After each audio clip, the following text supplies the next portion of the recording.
الحمد لله نحمده ونستعينه ونستغفره ونؤمن به ونتوكل عليه ونعوذ بالله من شرور أنفسنا ومن سيئات أعمالنا من يهده الله فلا مضل له ومن يضلله فلا هادي له ونشهد أن لا إله إلا الله وحده لا شريك له ونشهد أن سيدنا ومولانا محمدًا عبده ورسوله أرسله إلى كافة الناس بشيرا ونذيرا وداعيا إلى الله بإذنه وسراجا منيرا صلى الله تعالى عليه وعلى آله وأصحابه وبارك وسلم تسليما كثيرا كثيرا أما بعد فأعوذ بالله من الشيطان الرجيم بسم الله الرحمن الرحيم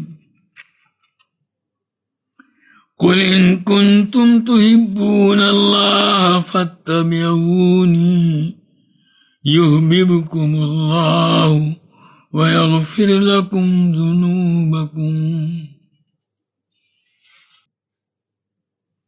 اتباع سنت کا بیان چل رہا ہے۔ ایک صحابی نبی کریم صلی اللہ علیہ وسلم کی خدمت میں حاضر ہوئے۔ اس وقت نبی کریم صلی اللہ علیہ وسلم کا گریبان کھلا ہوا تھا، بٹن لگے ہوئے نہیں تھے۔ پہلی ملاقات تھی، نبی کریم صلی اللہ علیہ وسلم کی پہلی زیارت تھی۔ بس یہ ادا ان کو ایسی بھا گئی کہ زندگی بھر کبھی انہوں نے اور ان کے بعد ان کے بیٹے نے بھی گریبان کے بٹن نہیں لگائے، ہمیشہ گریبان کھلا رکھا۔ کوئی وجہ رہی ہوگی جس کی وجہ سے آپ صلی اللہ علیہ وسلم کا گریبان کھلا رہا ہوگا، ورنہ حضور صلی اللہ علیہ وسلم کی عادت شریفہ یہ نہیں تھی۔ لیکن پہلی ملاقات میں اس طرح دیکھا تو زندگی بھر کے لیے ان کو اپنا لیا۔ یہ محبت کی بات ہے۔ نبی کریم صلی اللہ علیہ وسلم کی سنتوں کا اتباع حضرات صحابہ رضوان اللہ تعالیٰ علیہم اجمعین کی رگ رگ میں پیوستہ تھا۔ اس کا بڑا اہتمام کرتے تھے۔ یہی تو وہ چیز تھی جس نے ان کو دنیا کی دوسری قوموں کے مقابلے میں کامیابیاں عطا فرمائی۔ ہمارے اکابر کے یہاں بھی اس کا بڑا اہتمام رہا کہ وہ سنتوں کا اتباع اور پیروی بڑے اہتمام سے کیا کرتے تھے۔ حضرت مجدد الفسانی رحمۃ اللہ علیہ کے حالات میں لکھا ہے کہ ان کے ہاں اتباع سنت کا بہت زیادہ اہتمام تھا۔ اتباع سنت ان کی طبیعت کے اندر رچ اور بس گیا تھا۔ بے خبری میں بھی اور غیر اختیاری طور پر بھی سنت کے خلاف کوئی کام نہیں ہوتا تھا۔ ہر کام سنت کے مطابق انجام دیتے تھے۔ ایک مرتبہ بیمار تھے، بیماری کی حالت میں بے ہوش ہو گئے اور اس حالت میں پیشاب نکل گیا، پائجامہ خراب ہو گیا۔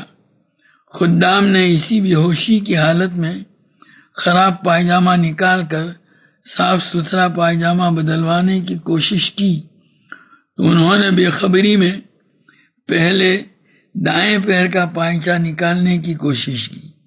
نکالنے والوں کو خیال نہیں رہا کہ نکالتے ہوئے پہلے بائیں پیر کا پائچہ نکالنا چاہیے، اور یہ سنت ہے۔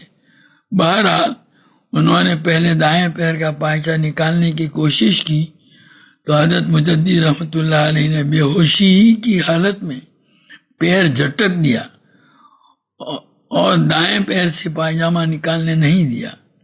ان کے یہاں سنت کی پیروی طبیعت میں اس طرح رچ بس گئی تھی۔ حضرت شیخ الحدیث مولانا محمد زکریا صاحب رحمۃ اللہ علیہ کے حالات میں لکھا ہے کہ خدام غسل دینے کے بعد جب پائجامہ پہناتے تھے تو اگر کسی نے الٹے پیر سے پائجامہ پہنانا چاہا تو فوراً پاؤں جھٹک دیتے تھے اور فرماتے تھے اتنا بھی نہیں جانتے کہ پہلے دائیں پیر میں پہنتے ہیں۔ سردیوں کے زمانے میں خدام پیروں میں موزے پہناتے تھے، اس وقت خطوط لکھا رہے تھے،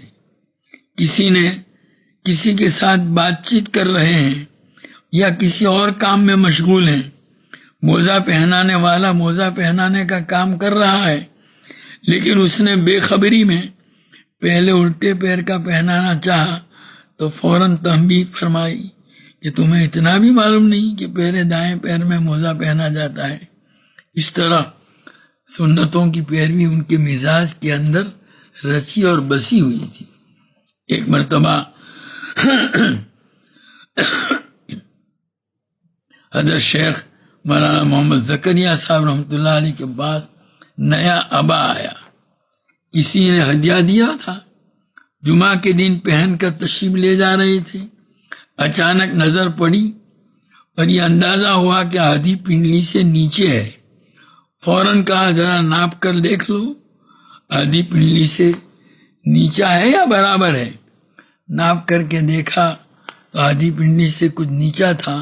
اسی وقت قینچی منگوا کر اتنا حصہ کٹوا دیا۔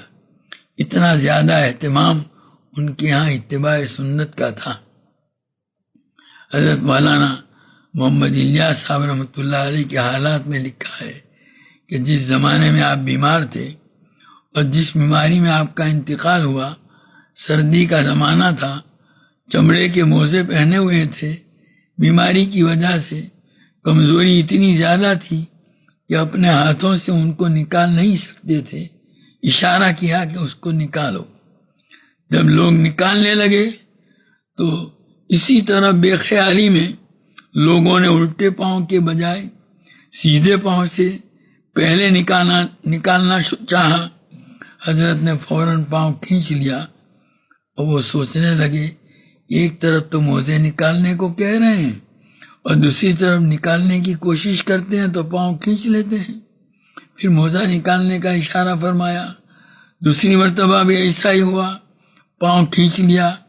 اب لوگ پریشان ہیں، ان کی سمجھ میں نہیں آ رہا ہے کہ حضرت بار بار پاؤں کیوں کھینچ رہے ہیں، کیونکہ خود بیماری کی وجہ سے بول نہیں سکتے تھے۔ اسی دوران حضرت مولانا محمد یوسف صاحب رحمۃ اللہ علیہ حضرت دیسانی تشریف لائے تو لوگوں نے آپ کو یہ قصہ بتایا کہ حضرت کہہ رہے ہیں کہ موزہ نکالو اور ہم نکالتے ہیں تو پاؤں کھینچ لیتے ہیں۔ تو حضرت جی نے فرمایا تم پہلے سیدھے پاؤں سے موزہ نکالتے ہو تو حضرت کھینچی تو لیں گے نا، پہلے الٹے پاؤں سے نکالو۔ اسی بیماری کی حالت میں حضرت مولانا الیاس صاحب رحمۃ اللہ علیہ کے ہاں جماعت کی نماز کا اتنا زیادہ اہتمام تھا کہ بیماری کی حالت میں جب آپ کے لیے چلنا ممکن نہیں رہا تو 2 آدمیوں کے سہارے کمرے سے نکل کر مسجد کے اندر آتے تھے، اس حالت میں کہ طاقت نہ ہونے کی وجہ سے دونوں پاؤں گھسٹ رہے ہیں۔ اس کے اندر بھی نبی کریم صلی اللہ علیہ وسلم کی پیروی کا خیال ہے۔ حدیث میں آتا ہے کہ مرض الوفات میں نبی کریم صلی اللہ علیہ وسلم 2 آدمیوں حضرت عباس اور حضرت علی کے سہارے سے مسجد میں تشریف لائے۔ حدیث کے الفاظ ہیں فقام یہادا بین رجلین ورجلاہ تخطان فی الارض، کہ 2 آدمیوں کا سہارا لے کر آپ صلی اللہ علیہ وسلم تشریف لے جا رہے تھے اور طاقت نہ ہونے کی وجہ سے حضور صلی اللہ علیہ وسلم کے دونوں پاؤں زمین پر گھسٹ رہے تھے، خط کھینچ رہے تھے۔ یہ ہے سنت کی پیروی، یہی اصل ہے۔ کرامتیں 1000 بھی ہوں، ان کرامتوں سے کچھ جنت ملنے والی نہیں ہے، جنت تو نبی کریم صلی اللہ علیہ وسلم کی پیروی اور اتباع سنت کے اہتمام سے ملے گی۔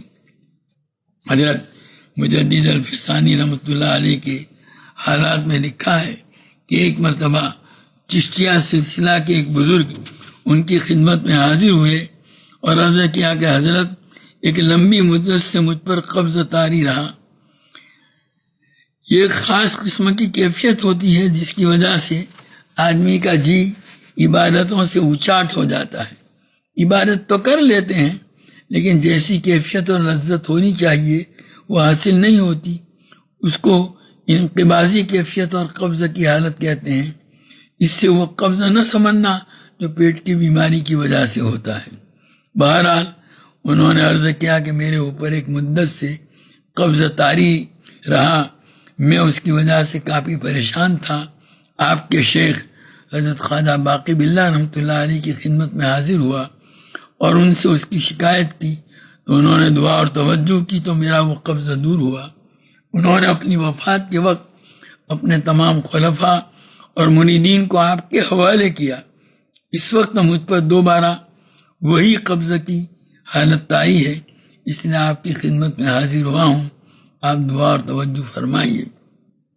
جب ان بزرگوں نے یہ بات کہی تو حضرت مجدد الفسانی رحمۃ اللہ علیہ نے بڑی سادگی کے ساتھ یہ جملہ کہا، بھائی میرے پاس تو اتباع سنت کے علاوہ اور کچھ بھی نہیں۔ ایسی سادگی کے ساتھ کہا کہ ان بزرگوں پر حال طاری ہو گیا اور وجد کے اندر جھومنے لگے۔ وہ قبضہ تو دور ہو گیا، اب وہ جھوم رہے ہیں۔ تو سرہند کی سرزمین حضرت مجدد الفسانی رحمۃ اللہ علیہ چونکہ سرہند کے رہنے والے تھے، وہ بھی ان بزرگ کے ہلنے پر حرکت کرنے لگی۔ تو حضرت مجدد الفسانی رحمۃ اللہ علیہ نے اپنے خادم سے کہا میری مسواک لاؤ۔ خادم مسواک لایا تو آپ نے اس کو زمین کے اوپر مارا۔ جیسے ہی آپ نے مسواک کو زمین کے اوپر مارا، زمین نے حرکت کرنا بند کر دیا۔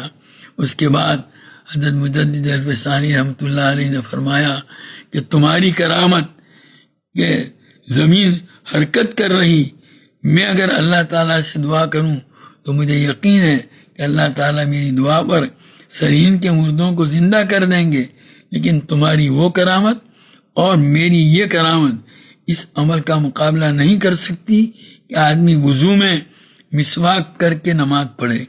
اس سنت کا مقابلہ ہماری یہ کرامتیں نہیں کر سکتی۔ حضور صلی اللہ علیہ وسلم کی سنت پر عمل اتنا اونچا کام ہے اور اس کا اتنا اونچا اور بلند مقام ہے کہ یہ کرامتیں اس کا مقابلہ نہیں کر سکتی۔ شیخ محی الدین ابن عربی رحمۃ اللہ علیہ بہت بڑے بزرگ گزرے ہیں۔ انہوں نے ایک موقع پر فرمایا کہ ایک آدمی جو مسجد میں داخل ہوتے وقت پہلے دایاں پاؤں داخل کرتا ہے، یہ نبی کریم صلی اللہ علیہ وسلم کی سنت ہے، اور ایک آدمی ہے جو 100 مرتبہ ہوا میں اڑتا ہے، تو وہ آدمی جس نے ایک مرتبہ مسجد میں داخل ہوتے وقت پہلے دایاں پاؤں رکھا، اس کا مقابلہ وہ آدمی نہیں کر سکتا جو ہوا میں 100 مرتبہ اڑا۔ اس لیے کہ جس نے سنت پر عمل کی نیت سے مسجد میں داخل ہوتے وقت پہلے دایاں پاؤں آگے کیا اور اس کی وجہ سے اس کو اللہ تعالیٰ کا قرب حاصل ہوا، اللہ تعالیٰ کی رضا اور محبت ملی، اور دوسرے آدمی کو ہوا میں اڑنے کی وجہ سے کیا حاصل ہوا؟ کوئی قرب حاصل ہوا؟ ہوا میں تو چڑیا بھی اڑا کرتی ہے۔ کہنے کا حاصل یہ ہے کہ اصل چیز نبی کریم صلی اللہ علیہ وسلم کی سنت کی پیروی ہے۔ حضرت مولانا شاہ فضل الرحمان صاحب گنج مراد آبادی رحمۃ اللہ علیہ جو سلسلہ نقشبندیہ کے بہت بڑے بزرگ تھے، 105 سال کی عمر پائی، بڑے صاحب نسبت تھے۔ وہ فرماتے ہیں کہ آؤ میں تم کو ایک نسخہ کیمیا بتاؤں۔ وہ یہ ہے کہ آدمی سنت پر عمل کرتے ہوئے یہ سوچے کہ یہ سنت طریقہ ہے۔ جیسے جب کھانے کے لیے بیٹھو تو جب تم ہاتھ دو تو یہ سوچ کر کے دو، اس استحضار کے ساتھ اور اس خیال کے ساتھ دو کہ نبی کریم صلی اللہ علیہ وسلم نے کھانے سے پہلے ہاتھ دھوئے ہیں، اس لیے میں ہاتھ دھو رہا ہوں۔ دیکھو ایک تو ہے سنت پر عمل کرنا، اور ایک ہے اس سنت کا استحضار، یعنی یہ سوچتے ہوئے اور خیال کرتے ہوئے عمل کرنا کہ یہ حضور صلی اللہ علیہ وسلم کا طریقہ ہے۔ اگر سنت پر عمل کرو گے تو اس کا ثواب ملے گا، لیکن اگر سنت کا استحضار بھی ہوگا تو اس کی وجہ سے وہ برکات آپ کو حاصل ہوں گی جن کا آپ تصور بھی نہیں کر سکتے۔ یہ سنت پر عمل ایک عجیب نسخہ ہے، یہ ہماری زندگی کو قیمتی بنا دیتا ہے، یوں سمجھو کہ یہ لوہے کو سونا بنا دیتا ہے۔ پارس ہے جو لوہے کو سونا بنانے کا کام کرتا ہے۔ ابھی گزشتہ سال کا قصہ ہے، میرا دارالعلوم دیوبند جو وہاں کی شورا میں یہ شرکت کی نسبت سے جانا ہوا تھا، وہاں حضرت حکیم کلیم اللہ صاحب دامت برکاتہم جو حضرت مولانا شاہ ابرار الحق صاحب ہردوئی کے داماد بھی ہوتے ہیں، ان کے جانشین بھی ہیں، حضرت شاہ محمد احمد صاحب پرتاپ گڑھی رحمۃ اللہ علیہ کے خلفاء میں سے ہیں، اور حضرت ہردوئی رحمۃ اللہ علیہ کے بھی مجاز ہیں۔ انہوں نے بتلایا کہ جو آدمی کھانے سے پہلے یہ سوچ کر اور یہ استحضار رکھتے ہوئے ہاتھ دھوئے یہ نبی کریم صلی اللہ علیہ وسلم کی سنت ہے، اور اسی طرح کھانے کے بعد بھی تو کتنا بھی قرضہ ہو ادا ہو جائے گا۔ اس کے بعد انہوں نے یہ واقعہ بتلایا کہ ایک آدمی نے قرضے کے متعلق شکایت کی، اس کو بھی یہی بتلایا کہ کھانے سے پہلے دونوں ہاتھ پونچھوں تک دھوئے، یہ سمجھ کر کہ یہ حضور صلی اللہ علیہ وسلم کا طریقہ ہے۔ نبی کریم صلی اللہ علیہ وسلم بھی اسی طرح کھانے سے پہلے ہاتھ دھوتے تھے، اور اس طرح کھانے کے بعد بھی ہاتھ دھونا ہے، اور یہی تصور قائم کرنا ہے کہ میں نبی کریم صلی اللہ علیہ وسلم کی سنت کی پیروی کرتا ہوں۔ حضرت حکیم صاحب نے فرمایا کہ اس کا فائدہ یہ ظاہر ہوا کہ چند ہی دنوں میں اس کا قرضہ ادا ہو گیا۔ قرض کی ادائیگی کا یہ بہت ہی آسان نسخہ بتلایا، اور فرمایا کہ جس کو بھی یہ نسخہ بتلایا اور اس نے اس پر عمل کیا تو اللہ تعالیٰ کی فضل سے اس کے قرضے ادا ہو گئے۔ بہرحال حضرت مولانا شاہ فضل رحمان صاحب گنج مراد آبادی رحمۃ اللہ علیہ فرماتے ہیں کہ آپ کھانے سے پہلے ہاتھ دھوئیں اس تصور کے ساتھ کہ نبی کریم صلی اللہ علیہ وسلم بھی اسی طرح کھانے سے پہلے ہاتھ دھوتے تھے، اور کھانا شروع کرنے سے پہلے اکڑوں بیٹھیے یا ایک پاؤں موڑ کر اور دوسرا پاؤں کھڑا کر کے بیٹھیے جیسا کہ سنت طریقہ ہے، یہ سوچ کر کے کہ یہ نبی کریم صلی اللہ علیہ وسلم کا طریقہ ہے، اور کھانے سے پہلے بسم اللہ پڑھیے، دائیں ہاتھ سے کھائیے، یعنی ہر سنت کو ادا کرتے وقت اس کے سنت ہونے کا استحضار رکھیے۔ اس طرح آپ جب سونے لگیں تو سوتے وقت کی جو سنتیں ہیں ان سنتوں کی ادائیگی اسی تصور کے ساتھ کریں کہ یہ نبی کریم صلی اللہ علیہ وسلم کا طریقہ ہے، اس لیے میں یہ کرتا ہوں۔ اس طرح سنتوں پر عمل کرتے ہوئے اگر تم چند دنوں میں صاحب نسبت نہ بن جاؤ تو مجھے کہنا، یعنی ایسا کرنے سے اس کا تعلق اللہ تبارک تعالیٰ کے ساتھ قائم ہو جاتا ہے۔ حضرت مولانا شاہ وسیع اللہ صاحب رحمۃ اللہ علیہ جو حضرت حکیم الامت رحمۃ اللہ علیہ کے اجل خلفاء میں سے ہیں، فرماتے ہیں کہ لوگ تمنا کرتے ہیں کہ خواب میں نبی کریم صلی اللہ علیہ وسلم کی زیارت ہو، اور کون مومن ہے جس کی یہ تمنا نہ ہو، لیکن یہ غیر اختیاری چیز ہے، یعنی خواب میں نبی کریم صلی اللہ علیہ وسلم کی زیارت کا ہو جانا ہمارے اختیار میں نہیں، یہ اللہ تعالیٰ کا فضل ہے، وہ جس کو نصیب کرے، یہ بڑی سعادت کی بات ہے، کوئی ضروری نہیں کہ حاصل ہو جائے۔ حضرت فرماتے ہیں کہ میں تم کو ایک ایسی ترکیب بتلاتا ہوں جس کی وجہ سے تم کو ہر وقت معنوی اور روحانی طور پر نبی کریم صلی اللہ علیہ وسلم کی زیارت حاصل ہوگی، یعنی ہر وقت آپ کا تصور دل و دماغ میں حاصل ہوگا، اور وہ یہ کہ تم ہر وقت کی سنت اسی تصور کے ساتھ ادا کرنے کا اہتمام کرو۔ مثلا یہ کہ جب تم کھانے کے لیے بیٹھو تو ہاتھ دھو کر بیٹھو، کیونکہ نبی کریم صلی اللہ علیہ وسلم کھانے کے لیے ہاتھ دھو کر بیٹھتے تھے، اور بیٹھو تو نبی کریم صلی اللہ علیہ وسلم کے بیٹھنے کا جو طریقہ ہے اس کے مطابق بیٹھو، اور یہ سوچو کہ نبی کریم صلی اللہ علیہ وسلم کھانے کے لیے اسی طرح بیٹھتے تھے، دائیں ہاتھ سے کھاؤ، اور یہ سوچو کہ نبی کریم صلی اللہ علیہ وسلم بھی دائیں ہاتھ سے کھایا کرتے تھے، بسم اللہ پڑھ کر کھاؤ، اور یہ سوچ کر کھاؤ کہ نبی کریم صلی اللہ علیہ وسلم بھی بسم اللہ پڑھ کر کھاتے تھے. اپنے سامنے سے کھاؤ اور یہ سوچ کر کھاؤ کہ نبی کریم صلی اللہ علیہ وسلم بھی اپنے سامنے سے کھایا کرتے تھے. یعنی ہر وقت ہر سنت پر عمل کرتے ہوئے یہ تصور رہے کہ یہ کام نبی کریم صلی اللہ علیہ وسلم اسی طرح کرتے تھے. مسجد میں داخل ہو رہے ہیں تو پہلے دایاں پاؤں مسجد میں داخل کریں اور مسجد میں داخل ہونے کی دعا پڑھیں، یعنی بسم اللہ والصلاۃ والسلام علی رسول اللہ اللہم افتح لی ابواب رحمتی. اس تصور کے ساتھ کہ حضور اکرم صلی اللہ علیہ وسلم جب مسجد میں داخل ہوتے تھے تو دایاں پاؤں داخل کر کے اس دعا کے ساتھ جو ہے داخل ہوتے تھے، اور مسجد سے نکل ہوتے تھے تو یہ دعا بسم اللہ والصلاۃ والسلام علی رسول اللہ اللہم انی اسألک من فضلک پڑھتے تھے. پڑھتے ہوئے بایاں پاؤں نکالتے ہوئے یہی سوچیں کہ حضور صلی اللہ علیہ وسلم بھی اسی طرح مسجد سے نکلتے تھے کہ پہلے بایاں پاؤں باہر نکالتے تھے. یعنی ہر کام اور ہر عمل میں جو سنت طریقہ ہے اس کی سنت ہونے کے استحضار کے ساتھ اس عمل کو انجام دیں. اس طرح کرنے سے ہر وقت نبی کریم صلی اللہ علیہ وسلم کا تصور دل و دماغ پر چھایا رہے گا. 24 گھنٹے یہ تصور موجود رہے گا، کیونکہ آدمی ہر وقت کوئی نہ کوئی کام کرتا رہتا ہے. ان کاموں کو حضور صلی اللہ علیہ وسلم کے طریقے کے مطابق اس تصور کے ساتھ کرے گا تو 24 گھنٹے نبی کریم صلی اللہ علیہ وسلم کا تصور اس کے دل و دماغ پر چھایا رہے گا. یہ خواب والی زیارت سے بہت بہتر ہے. بہرحال ضرورت ہے کہ نبی کریم صلی اللہ علیہ وسلم کی سنتوں کی پیروی کی جائے.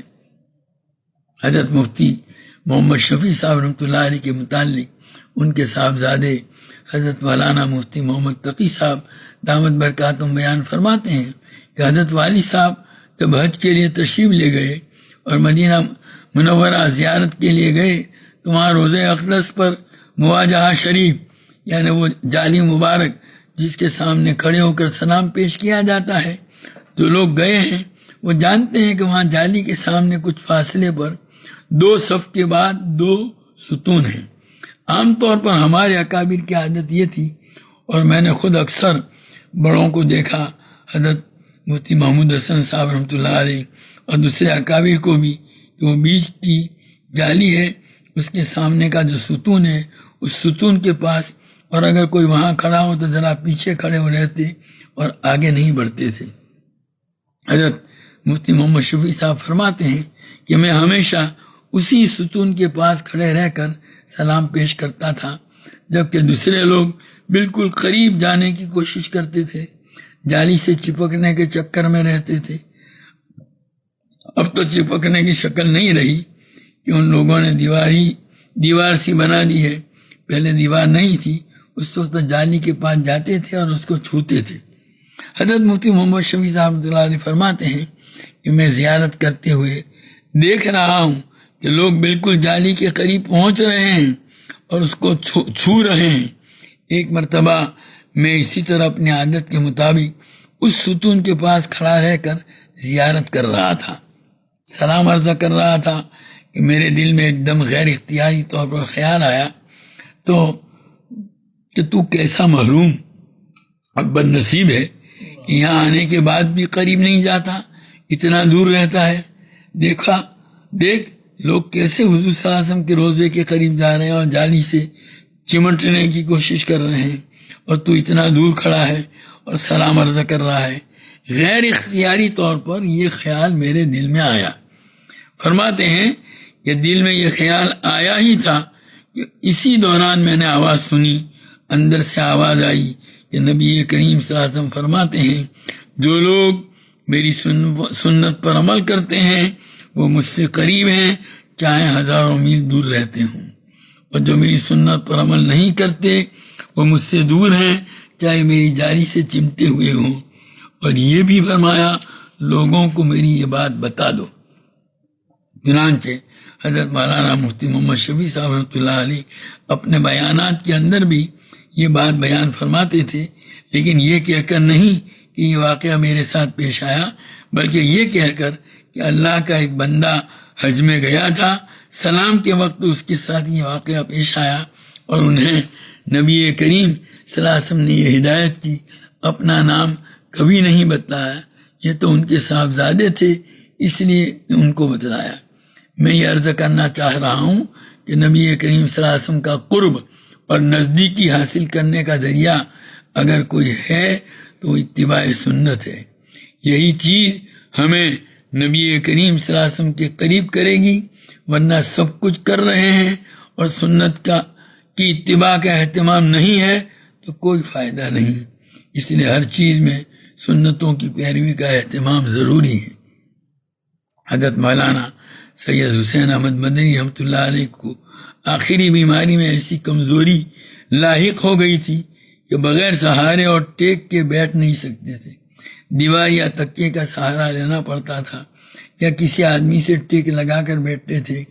اسی حالت میں ایک مرتبہ کھانا لایا گیا، کسی نے کہا حضرت اسی طرح ٹیک لگا کر کھانا کھا لیجئے، تو فرمایا نہیں، میرا یہ سہارا ہٹا دو، اس لیے کہ نبی کریم صلی اللہ علیہ وسلم نے ٹیک لگا کر کھانے سے منع فرمایا ہے۔ یہ ہمارے اکابر تھے جن کے یہاں سنتوں کا اتنا زیادہ اہتمام تھا۔ ہمارے حضرت مفتی محمود حسن صاحب رحمۃ اللہ علیہ کو ان کے کسی دوست نے یہ واقعہ سنایا تھا کہ ان کا ایک دوست لیگی تھا۔ آزادی سے پہلے انگریزوں کے زمانے میں ہندوستان میں 2 پارٹیاں تھیں، کانگریس اور مسلم لیگ۔ یہ آدمی مسلم لیگ کا بڑا حمایتی تھا، اس لیے اس کو لیگی کہا۔ اس لیگی نے اپنے ہاتھ کو اس طرح سامنے کی طرف سیدھا رکھنے کی خوب مشق کی، اور مشق میں اس طرح وہ آدھے گھنٹے تک ہاتھ سیدھا رکھتا تھا۔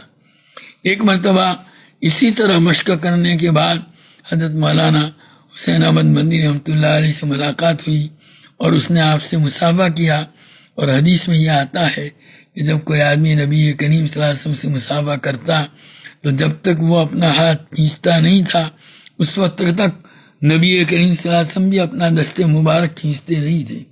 یہ لیگی حضرت کا صرف امتحان لینا چاہتا تھا، اس لیے اس نے مصافحہ کرتے ہوئے حضرت کے ہاتھ کو پکڑ لیا اور ہاتھ نہیں چھڑایا، حضرت نے بھی نہیں چھڑایا، یہاں تک کہ وہ آدھ گھنٹے تک اسی طرح رہا۔ جب اس نے اپنا ہاتھ ہٹایا تب حضرت نے بھی اپنا ہاتھ ہٹایا، تب اس نے کہا ہاں ان میں سنت کا اتباع ہے۔ ان حضرات کے یہاں سنت کا اتنا زیادہ اہتمام تھا، گویا اس کو اپنی زندگی کا ایک جز بنا لیا تھا۔ اگر ہم کوشش کریں تو بہت سی سنتیں ایسی ہیں جن کو ہم آسانی کے ساتھ ادا کر سکتے ہیں۔ بہت سی سنتوں کو ہم جانتے ہیں۔ بیت الخلاء میں جانے کا سنت طریقہ ہمیں معلوم ہے کہ آدمی پہلے دعا پڑھے، بسم اللہ اللہم انی اعوذ بک من الخبث والخبائث، پھر بایاں پاؤں پہلے رکھے، پھر دایاں پاؤں رکھے، پھر جب نکلے تو پہلے سیدھا پاؤں نکالے، پھر الٹا پاؤں نکالے، پھر دعا پڑھے غفرانک الحمدللہ الذی اذھب عنی العذا وعافانی۔ مسجد میں جانے کا سنت طریقہ اور اس وقت کی دعا معلوم ہے، نکلنے کا طریقہ اور اس وقت کی دعا معلوم ہے۔ بہت سی سنتیں ہیں، رات کو سوتے وقت کا سنت طریقہ معلوم ہے۔ اکثر لوگوں کو یہ سب سنتیں معلوم ہیں۔ جب جماعت میں 3 روز 10 روز چلے کے لیے جاتے ہیں تو وہاں کھانے کے آداب، سونے کے آداب سکھائے جاتے ہیں۔ آداب یعنی کیا؟ کھانے کا جو طریقہ شریعت مطہرہ نے بتایا، جس میں کچھ کام کرنے کے ہیں، کچھ چیزیں پڑھنے کی ہیں، اقوال اور اعمال کے مجموعے کو آداب سے تعبیر کیا گیا ہے۔ نبی کریم صلی اللہ علیہ وسلم نے ہر چیز کے آداب بتلائے ہیں، اور اکثر وہ ہیں جن کو یہ آداب معلوم ہیں۔ لیکن اس کے باوجود ہمارا حال کیا ہے؟ علم کی حد تک تو یہ چیزیں ہیں لیکن عملی طور پر نہیں۔ دیکھو رات کو ابھی جا کے سو جائیں گے، سوتے وقت کی دعا، سونے کا طریقہ کہ دائیں کروٹ پر دائیں رخسار کے نیچے دایاں ہاتھ رکھ کر لیٹنا، یہ سنت طریقہ ہے۔ باوضو ہو اور پھر دعا پڑھے اللہم بسمک اموت واحیا، سب کو معلوم ہے۔ شاید ہی اس مجلس میں کوئی ایسا ہو جس کو یہ معلوم نہ ہو، لیکن میں اگر پوچھوں کہ کل رات جب آپ سوئے تھے تو آپ اپنے دل پر ہاتھ رکھ کر خود اپنی ذات سے پوچھ لو کہ کتنوں نے یہ دعا پڑھی تھی۔ دعا ہم سب کو معلوم ہے لیکن عمل کتنوں کا ہے؟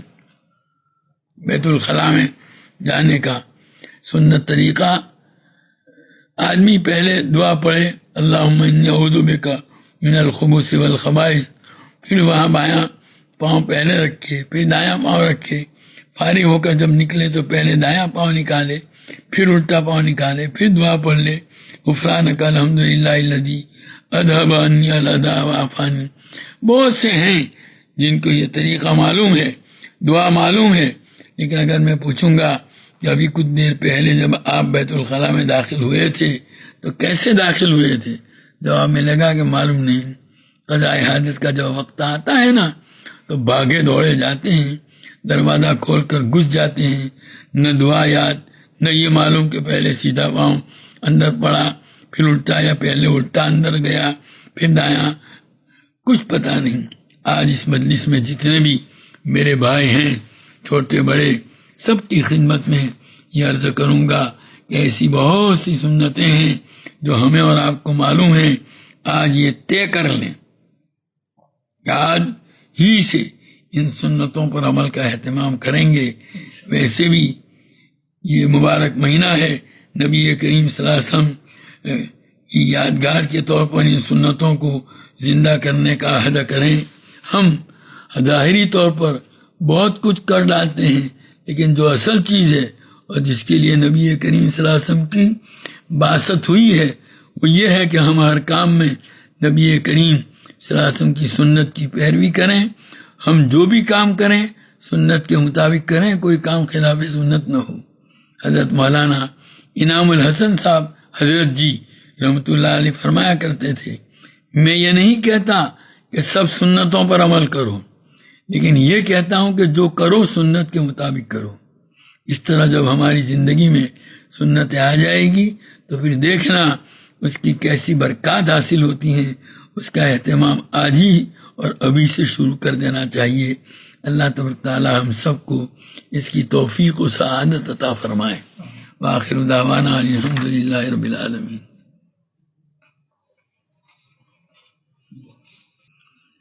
سبحانک اللہم و بحمدک وتبارک اسمک وتعالی جدک ولا الہ غیرک، اللہم صلی وسلم وبارک علی سیدنا و مولانا محمد وعلی آل سیدنا و مولانا محمد کما تحب وترضى بعدد ما تحب وترضى۔ ربنا ظلمنا انفسنا وإن لم تغفر لنا وترحمنا لنكونن من الخاسرين۔ ربنا آتنا في الدنيا حسنة وفي الآخرة حسنة وقنا عذاب النار۔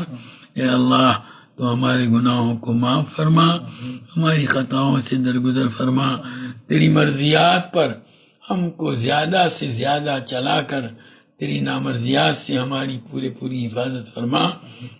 نبی کریم صلی اللہ تعالیٰ علیہ وسلم کے طریقوں اور سنتوں کو اپنی زندگی کے ہر شعبے میں جاری کرنے اور اپنانے کی تو ہمیں توفیق و سعادت عطا فرما۔ نبی کریم صلی اللہ علیہ وسلم کے طریقوں کی محبت اور غیروں کے طریقوں کی نفرت ہمارے قلوب کے اندر ڈال دے۔ اے اللہ تمام رذائل سے ہم کو پاک اور صاف فرما کر محاسن اخلاق سے مزین فرما۔ تیری معرفت و محبت کے انوار سے ہمارے قلوب کو منور فرما۔ تیری یاد سے ہمارے دلوں کو آباد فرما۔ دوام ذکر و دوام طاعت کی ہمیں توفیق عطا فرما۔ تمام اعمال میں اخلاص، اتباع اور احتساب کی کیفیت نصیب فرما۔ اللہ ہمیں، ہمارے اہل و عیال اور تمام متعلقین کو صحت، قوت، عافیت، سلامتی، دنیا آخرت کی بھلائیوں سے مالا مال فرما۔ ہماری تمام ضرورتوں کی تو اپنے خزانے غیب سے کفالت فرما۔ ہمیں کسی کا محتاج و دستنگر نہ بنا۔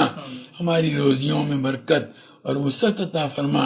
اے اللہ تو ہماری اولادوں کو عقائد حقہ، علوم نافعہ، اعمال صالحہ، اخلاق فاضلہ سے آراستہ فرما۔ برے اخلاق، برے کردار و گفتار، برے عادات و اطوار، بری صحبتوں، برے ماحول کے برے اثرات اور برے لوگوں کی بری عادتوں کا نشانہ بننے سے ان کی پوری حفاظت فرما۔ اپنی شان ربوبیت سے اللہ تو ان کی تربیت فرما کر ان کو ہماری آنکھوں کی ٹھنڈک، ہمارے دلوں کا سرور، ہمارے لیے صدقہ جاریہ اور ہماری امیدوں سے بڑھ کر کے بنا دے۔ اے اللہ، یہ مبارک مہینہ ہے، اس مبارک مہینے میں ہمیں اپنی زندگیوں میں خوشگوار تبدیلی لانے کی توفیق و سعادت عطا فرما۔ اے اللہ، اب تک تو غفلت میں رہے، اس غفلت کو دور فرما کر کے سنت کے مطابق اے اللہ ہمیں اپنی زندگیوں کو درست اور استوار کرنے کی توفیق و سعادت عطا فرما۔ ہم سب سے راضی ہو جا، امت کے حال پر رحم فرما، امت کی بگڑی بنا دے۔ اے اللہ، اسباب لعنت و غضب سے اے اللہ پوری امت کو سچی پکی توبہ نصیب فرما کر اسباب رحمت و مغفرت اختیار کرنے کی توفیق و سعادت عطا فرما۔ اللہ، حضور پاک صلی اللہ علیہ وسلم نے جتنی خیر اور بھلائی تجھ سے مانگی ہمیں اور پوری امت کو عطا فرما، اور جن شرور و برائیوں سے پناہ چاہی ان سے ہماری اور پوری امت کی حفاظت فرما۔ اس مجلس میں شریک تیرے تمام بندوں کی جائز اور نیک مرادیں پوری فرما۔ ربنا تقبل منا انك انت السميع العليم وتب علينا انك انت التواب الرحيم۔ صلی اللہ تعالی علی خیر خلقہ سیدنا و مولانا محمد وآلہ و اصحابہ اجمعین برحمتک یا